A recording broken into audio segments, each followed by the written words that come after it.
Hi everybody, welcome back to the Building and Scale channel. Just wanted to give you guys kind of an update on where I am with my layout. I also wanted to show you I'm starting to building some topography, and just want to kind of give you a quick glimpse of how I do that. So if I step back, here's my end scale layout.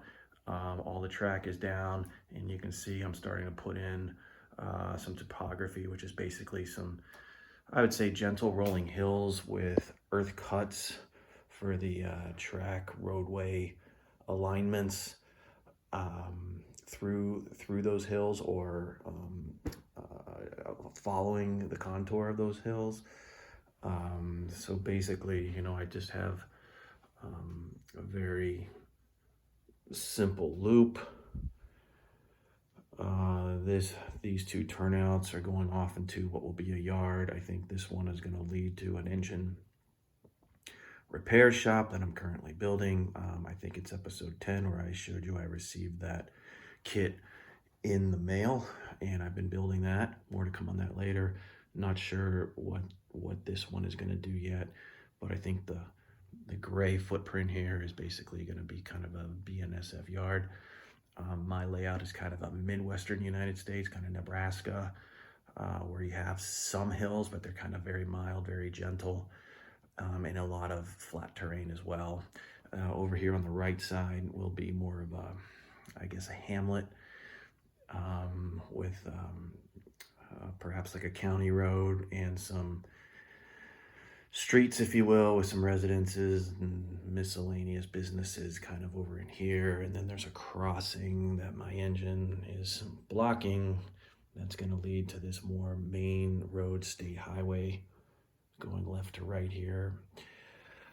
That's kind of what I'm looking at. This track isn't even hooked in with the rest yet. It's basically just a diorama piece for future expansion, as is this guy, this left main line on the right here. He also is not yet hooked in to anything here, and for basically it's there for future expansion, and I guess you could say it's just a diorama piece. All right, so how do I do topography? Well, I basically just use kind of these simple tools. I have a really sharp paring knife that I got off of Amazon, and this is actually a pretty good knife company. Victorinox. This cuts through my extruded rigid insulation, which is basically extruded styrofoam, really well. This is just a construction material. This is 1.5 inch thick rigid insulation that's used basically in building and residence construction, in wall envelopes. So I basically cut this to the general footprint that I want, and then once I have it cut to that footprint, I start shaving off large wedges using the paring knife to get it down to some type of slope topography. And then depending what I'm looking for, if I want to smooth that out or make the slope even more gradual or gentle, I usually start with these sanding blocks. This is 120 grit, and this is a little bit less aggressive. This is 220 grit, maybe more for finishing. But these work really well in getting it from something that might be kind of rough into something that's much more smooth, like this. Because what I'm going for here isn't so much a rock surface, but more of just a soil surface. So these guys were cut last week. That's 3 pieces, 1, 2, 3, kind of fit into place. They follow the radius here of the track roadway, and you can see where they come together. I'm going to fill those gaps with Sculpt-A-Mold maybe today. This guy, I just finished him up a little while ago. He just fits in here, and I just fit this guy in as well. I just got them pinned down with these sewing pins that I push down, and I'll bury those in Sculpt-A-Mold, because I think once the Sculpt-A-Mold is added to kind of blend some of these pieces together and blend some of the finer tips and stuff, the Sculpt-A-Mold will help hold these pieces in place as well.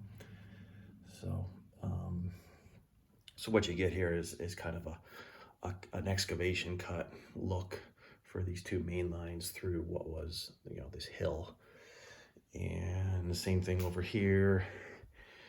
I kind of tapered this guy down to a 0, and then the hill starts, kind of this whole hill following the radius of the track. It's been benched for the track, and here it's actually been cut for the two main lines for the future expansion off that way to pass through. So these guys have been sanded down pretty good. I'm pretty happy with the texture. Held them down with some pins.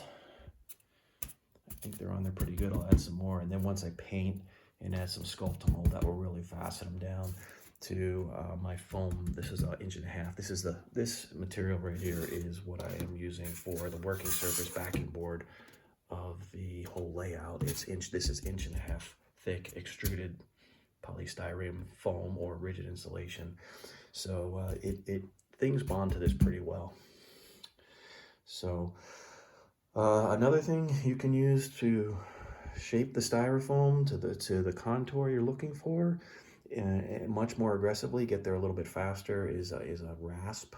There's a Stanley wood rasp with a handle that you can use to shape this stuff a lot faster than the sanding blocks will.